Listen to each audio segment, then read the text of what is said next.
We'll move on to question 3, which is from Councillor Andrew Dawson.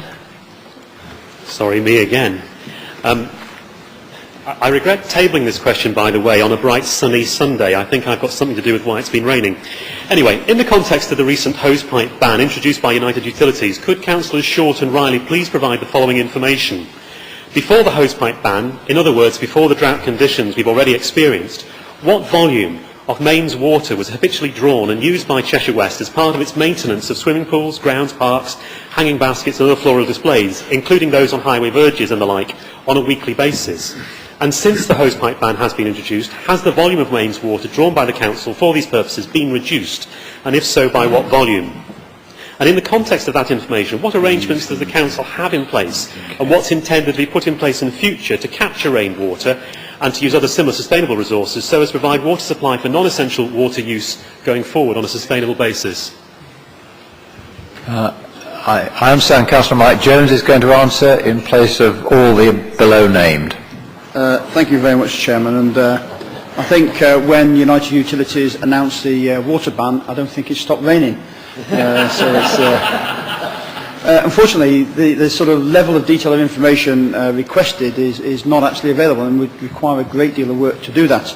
There is clearly information available in terms of the total quantities, but it doesn't in any way diminish our concerns about the fact that we are always looking at ways at improving our environmental footprint, which includes ways of reducing water that we use through our operations, and includes the greater use of grey recycled water.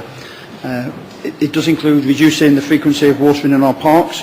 However, we do need to carry out a number of these functions to deliver the services to our communities and protect the Council's investment in many of our assets. It's for this reason that, as with other business use water, we are exempt from a hosepipe ban at present, which is quite interesting.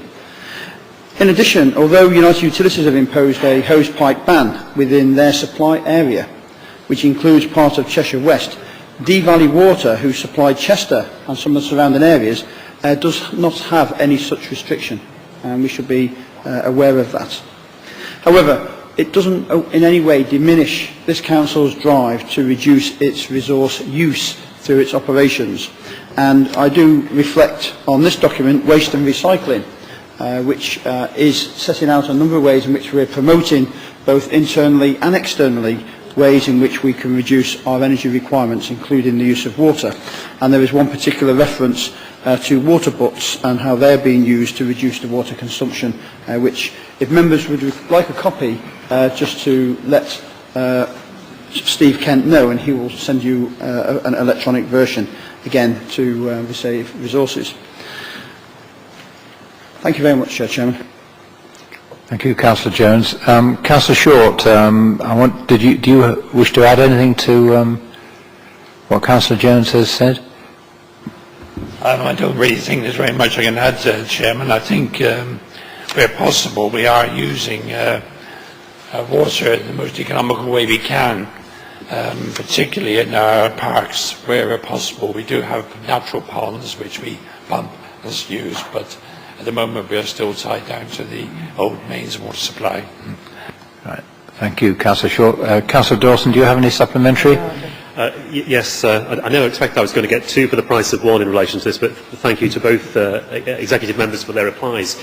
There clearly is an issue of leadership that this Council needs to take in relation to these issues, and it's something I'm grateful to have heard from. Can I congratulate the Recreation Department and the excellent work they're doing, and is there any truth in the rumour that we're looking to create the Isle of Avalon with the excess water we now have around us, given that King Arthur appears to have been discovered in the amphitheatre, and is this an alternative use for all that water that we've now got around us?